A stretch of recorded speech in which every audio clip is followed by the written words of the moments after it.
मित्रांनो, परंपरा कोकणची आपल्या यूट्यूब चॅनलमध्ये आपल्या सगळ्यांचं स्वागत करतो। तर मित्रांनो, आज आषाढी एकादशी निमित्ताने, म्हणजे उद्या आषाढी एकादशी आहे, आषाढी एकादशी निमित्ताने मी आणि माझा भाऊ, आई वडील आम्ही ॲक्च्युली चाललो आहे समाज खोलीवर जी आहे लोपर्यंत। तिथून दिंडी सोहळा आज तिकडून पायी निघणार आहे वडा येथे असणाऱ्या विठ्ठल रखुमाईच्या मंदिरामध्ये।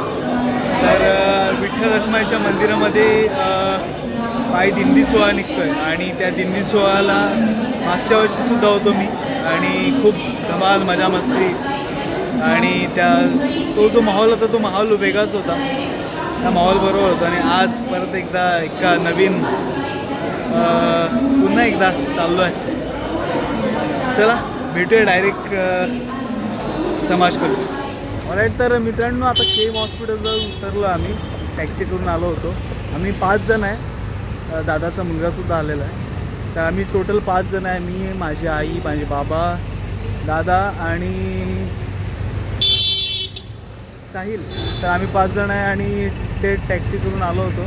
आता केम हॉस्पिटलवरून चालत चाललो आहे। कोणाच्याही पायामध्ये तुम्ही बघत असाल तर कोणाच्याही पायामध्ये चप्पल वगैरे नाही आहे, चप्पल आम्ही काढून ठेवलं एका ठिकाणी। बाकी सगळे चालतात, आम्ही पण चालतो। चला जाऊया पटापट, पोचूया समाज खोलीवर। विषय असा मित्रांनो, बरेच वर्षानंतर तुम्ही बोलू शकता, हा एक असा दिवस असतो आषाढी एकादशी, बरेच लोक आम्ही याच दिवशी भेटतो एकमेकांना। बाकी राग रुसवे बरेच असतात, पण हा एक सोहळा असा असतो ज्या सोहळ्यामध्ये प्रत्येक आमचा हा जो समाज आहे, वारकरी संप्रदाय, हा प्रत्येक राग रुसवे बाजूला सोडून विठ्ठल विठ्ठल विठ्ठल विठ्ठल जय जय रामकृष्ण हरी या भजन कीर्तनामध्ये गुंगून गेलेला असतो, रंगून गेलेला असतो। आणि हा सोहळा सुखाचा, सोहळा आनंदाचा हा क्षण हा साजरा करत असतो।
सगुणा निर्गुणा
तर मित्रांनो, अशा प्रकारे आजचा आषाढी एकादशीचा हा जो उत्सव, हा दिंडी उत्सव हा साजरा झाला.